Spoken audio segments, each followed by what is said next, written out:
Ավելի էժանառևտուր Ադրբեջանի տարածքով ՔՊԱ-ական պատգամավոր ու գործարար Խաչատուր Սուքիասյանը խորհրդարանում ճեպազրույցի ժամանակ բիզնես հնարավորության մասին է խոսում ու չի թաքցնում, որ իր ընտանիքի բիզնեսը կարող է օգտվել ադրբեջանական երթուղուց։ Ձեր ընտանեկան բիզնեսները դիտարկում են Ադրբեջանի տարածքով որևէ բան արտահանել, թե ոչ։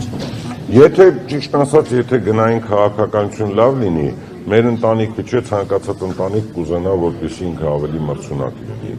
Իհարկե, ես վստահ ձեզ ասում եմ եւ ես պաշտպանելու եմ այն մարդկանց, ովքեր որ ուզենալու են ավելի մրցունակ լինել թեկուզ Ադրբեջանի տարածքով։ Իսկ ռուսական կողմից երկաթգծի կոնսենսիոն կառավարման հարցի վերաբերյալ Խաչատուր Սուքիասյանը կարծում է, որ հնարավոր փոփոխությունները կարող են շահավետ լինել նաեւ ռուսական կողմի համար։ Ես գիտեմ, որ այսօր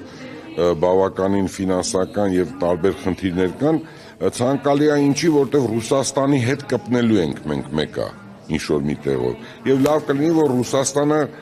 ճիշտ որոշում կայացնի, այդ փոխհարաբերությունները ստեղծի, մեկը Ռուսաստանը նույնպես շահելու է, որտեղ տարածաշրջանը սկսելու է շնչել բավականին այլ երկրներից, որ պատկերավոր չէր, օրինակ Հնդկաստանից ապրանք է գալու Հայաստանով անցնի, որտեղ Ռուսաստանն էլ է մաս ունենալու։ Տարածաշրջանային հաղորդուղիների բացման քաղաքականությունը նոր փուլ է մտնում, արդեն կոնկրետ տնտեսական արդյունքների մասին հայտարարություններով։ Նիկոլ Փաշինյանը պնդում է, Ադրբեջանի տարածքով իրականացվող բեռնափոխադրումները եւ նավթամթերքի ներմուծումը արդեն իսկ գալի ազդեցություն են ունեցել Հայաստանի տնտեսության վրա։ Ադրբեջանական նավթամթերքի ներկրումը ի վերջո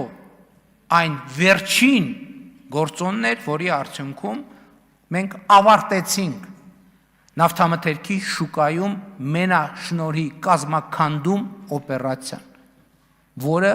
տևում էր 8 տարի։ Սահմանազատումն ու խաղաղության օրակարգը Փաշինյանը ներկայացնում է որպես արդեն տեսանելի արդյունքներ ունեցող գործընթաց։ Նա հայտարարում է Հայաստան-Ադրբեջան սահմանի շուրջ 12 կիլոմետրանոց հատվածի սահմանազատումը մեկնարկ է տվել թշնամանքի հաղթահարմանը։ Այսօր Գիրանցի դպրոցի աշակերտները Ադրբեջանից 50 մետր հեռավորության վրա դասի են գնում, 30 մետր հեռավորության վրա ֆուտբոլ են խաղում։ Իշխանությունը հայտարարում է Հայաստանը մտել է նոր խաղաղության եւ զարգացման փուլ։ Փաշինյանը պնդում է, որ երկիրը հաղթահարել է գոյատևման օրակարգը եւ անցել սովորական կյանքով ապրելու պատմական փուլ։ Նրա խոսքով 2021 թվականի ընտրություններով ստացած մանդատը հենց այս քաղաքականության, խաղաղության օրակարգի իրականացման համար էր եւ այսօր այդ նպատակն արդեն իրականացված է։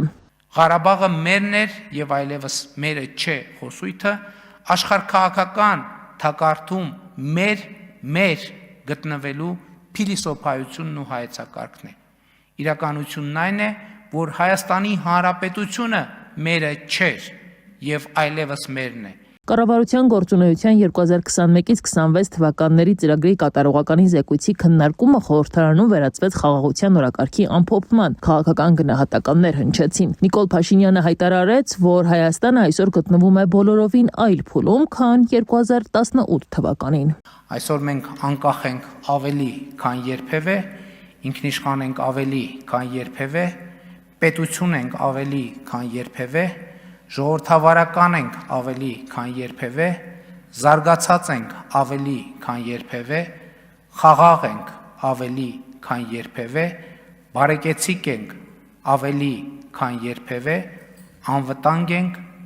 ավելի, քան երբևէ։ Սակայն այս գնահատականները շարունակում են մնալ քաղաքական բանավեճի կենտրոնում հարց բարձրացնելով, արդյոք խաղաղության այս ձևակերպված պատկերը համընկնում է բոլոր քաղաքական ուժերի եւ հասարակության ընկալումների հետ եւ որքանով է այն կայուն երկարաժամկետ հեռանկարում։ Փաշինյանը կոշտ է արձագանքում այն քաղաքական ուժերին, որոնք խոսում են խաղաղության փաստաթուղթը վերաբանակցելու կամ փոխելու անհրաժեշտության մասին, պնդելով, որ նման մոտեցումը կարող է բերել նոր պատերազմի ռիսկերի։ Նրա խոսքով խաղաղության գործընթացը չի կարող դիտարկվել որպես անվերջ վերանայվող փաստաթուղթ եւ դրա կայունությունը կախված է այն ընկալումից, որ ձեռք բերված համաձայնությունները վերջնական են։